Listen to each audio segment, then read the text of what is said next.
السلام علیکم ورحمۃ اللہ وبرکاتہ۔ بسم اللہ الرحمن الرحیم۔ روزوں کے فدیے کے سلسلے میں چند اہم مسائل آپ کی خدمت میں پیش کرنے ہیں۔ سب سے پہلا مسئلہ تو یہ ہے کہ روزوں کا فدیہ صرف دو طرح کے لوگوں کو دینے کی اجازت ہے، اور ان دو کے علاوہ جتنے بھی لوگ ہیں ان سب کے لیے روزہ رکھنا ہی ضروری ہے۔ کون دو لوگ ہیں جن کو روزوں کا فدیہ دینے کی اجازت ہے؟ یعنی وہ روزہ نہ رکھیں بلکہ روزہ رکھنے کے بجائے وہ فدیہ ادا کر دیں۔ ایسے دو لوگ، ایک تو ایسا بوڑھا یا بوڑھی جو بہت زیادہ بڑھاپے کو پہنچ گئے اور بڑھاپے کی وجہ سے اب وہ روزہ نہیں رکھ سکتے یا بہت زیادہ انہیں مشقت کا سامنا کرنا پڑے گا، تو ایسے بوڑھے شخص اور بوڑھی عورت کو اجازت ہے کہ وہ روزہ نہ رکھیں۔ اور ظاہر بات ہے بڑھاپا تو آئندہ بھی روزہ رکھنے کا کوئی امکان نہیں ہے ان کے لیے، تو ان کے لیے اجازت ہے کہ وہ فدیہ ادا کر دیں۔ دوسرا وہ شخص جو کسی ایسی بیماری میں مبتلا ہے جس بیماری کے اب بظاہر ٹھیک ہونے کا کوئی امکان نہیں ہے، کوئی ایسی مستقل بیماری ہے جو اب شاید ٹھیک نہ ہو پائے گی، ایسی بیماری میں مبتلا جو شخص ہے اس کو بھی یہ اجازت ہے کہ وہ روزہ نہیں رکھ پا رہا ہے، نہیں رکھ پائے گا، تو وہ اس کے بدلے میں فدیہ ادا کر دے۔ رہا وہ شخص جسے کوئی ایسی بیماری ہے جو بعد میں ٹھیک ہو سکتی ہے، وہ علاج کرے گا تو بعد میں ٹھیک ہونے کا امکان ہے، ایسے شخص کے لیے روزے کا فدیہ ادا کرنے کی اجازت نہیں ہے، بلکہ وہ بیماری کا علاج کرے گا اور علاج کرانے کے بعد وہ جب ٹھیک ہو جائے گا تو روزوں کی قضا کرے گا۔ ہاں، ایک صورت اس میں یہ ہے کہ جب تک اس کو یہ لگ رہا کہ میں ٹھیک نہیں ہو رہا ہوں تو وہ اپنے روزوں کے اعتبار سے اگر فدیے کی مقدار ادا کرتا رہے تو اس کے لیے یہ مستحب ہے، ایسا وہ کر سکتا ہے، لیکن جب بھی وہ ٹھیک ہوگا تو اس کو روزہ بھی رکھنا پڑے گا، اور جو اس نے یہ فدیے کی مقدار کے برابر جو صدقہ کیا ہے اس کا اس کو انشاءاللہ صدقے کا ثواب مل جائے گا۔ لیکن اگر اس کی بیماری ٹھیک ہو جائے گی تو یہ اس کا بدل نہیں بنے گا، فدیہ نہیں بنے گا، اس لیے اس کے لیے حکم یہی ہے کہ وہ اپنی بیماری کے ٹھیک ہونے کا علاج کرے اور ٹھیک ہونے کا انتظار کرے، جب بیماری ٹھیک ہو جائے تب وہ اپنا روزہ قضا کر لے، جتنے بھی روزے چھوٹے ان کی وہ قضا کر لے۔ ایسے ہی وہ لوگ جن کے لیے کسی بیماری کی وجہ سے گرمی کے موسم میں روزہ رکھنا مشکل ہے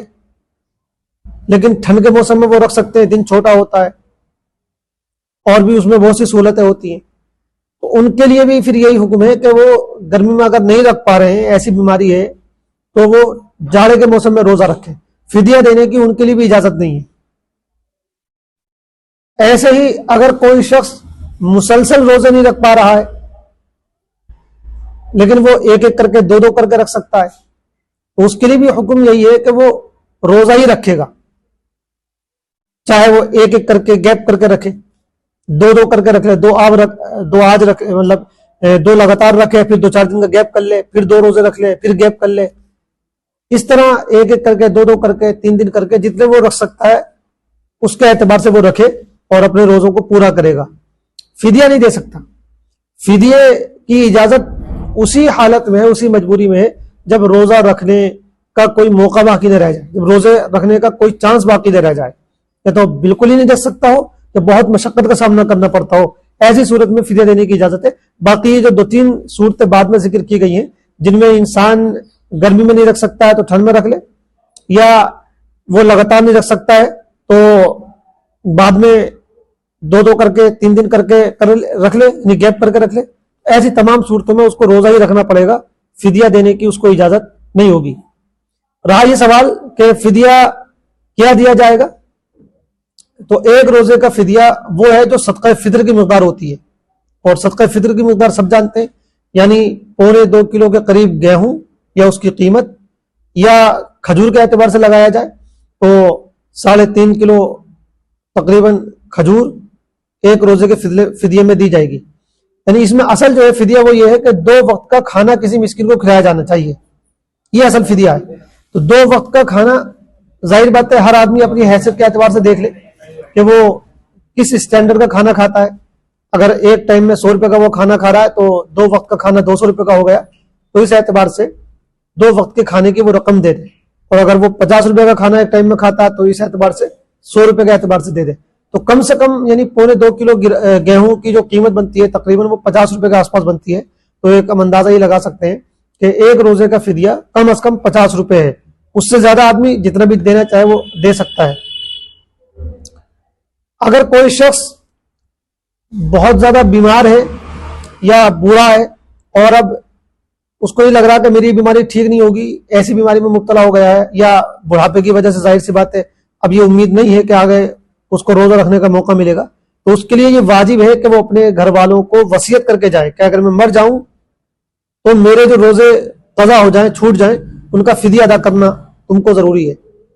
ان کو وصیت کر کے جائے کہ ان کا فدیہ ادا کرنا۔ اگر وہ وصیت نہیں کرے گا تو اس کے وہ خود گناہگار ہوگا،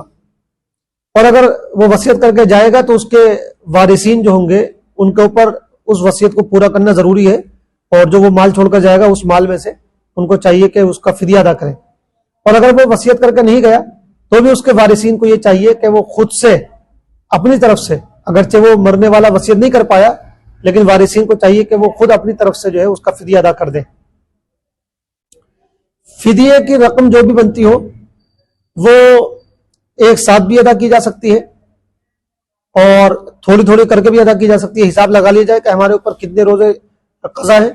مثال کے طور پہ اگر ہمارے اوپر جو ہے 2 مہینوں کے روزے قضا ہو گئے 2 سال کے رمضان کے، تو 60 روزے بنتے ہیں۔ 60 روزوں کی قیمت لگا لی جائے کہ مان لیجیے اتنے 1000 روپے بن رہے ہیں، تو اس میں جو ہے حساب لگانے کے بعد تھوڑی تھوڑی کر کے بھی دی جا سکتی ہے،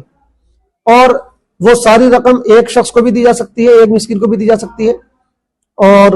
وہ کئی مسکینوں میں بھی تقسیم کی جا سکتی ہے، اور اپنے عزیزوں میں اور رشتہ داروں میں بھی جو ہے تقسیم کی جا سکتی ہے، اور اس میں اور زیادہ ثواب ہے۔ بتانے کی بھی ضرورت نہیں ہے کہ یہ فدیے کی مقدار، فدیے کی رقم ہے اور فدیے کی قیمت ہے، یہ کوئی بتانے کی بھی ضرورت نہیں ہے۔ اور اس میں بہتر یہ بھی ہے کہ اگر کوئی چاہے تو روزانہ جب روزہ اس کا چھوٹ رہا ہے تو روزانہ کا اعتبار سے وہ اس کا فدیہ ادا کرتا رہے، 2 مسکینوں کو بلائے، دونوں کو ایک ٹائم میں کھانا کھلا دے، یا ایک ہی مسکین کو 2 وقت کا کھانا کھلا دے، یا اس کی قیمت روز کے اعتبار سے ادا کرتا رہے، تو اس میں اور زیادہ بہتری ہے، کیونکہ اس میں پھر اس کے اوپر جو ہے کوئی قرض باقی نہیں رہے گا، تو یہ بھی کر سکتے ہیں۔ تو یہ بہت اہم مسائل ہیں فدیے کے تعلق سے جن کا جاننا ہم سب کے لیے ضروری ہے۔ اللہ تعالی ہم سب کو صحیح سالم رکھے اور صحیح طریقے سے رمضان کے روزے ادا کرنے کی توفیق عطا فرمائے۔ والسلام علیکم ورحمۃ اللہ وبرکاتہ۔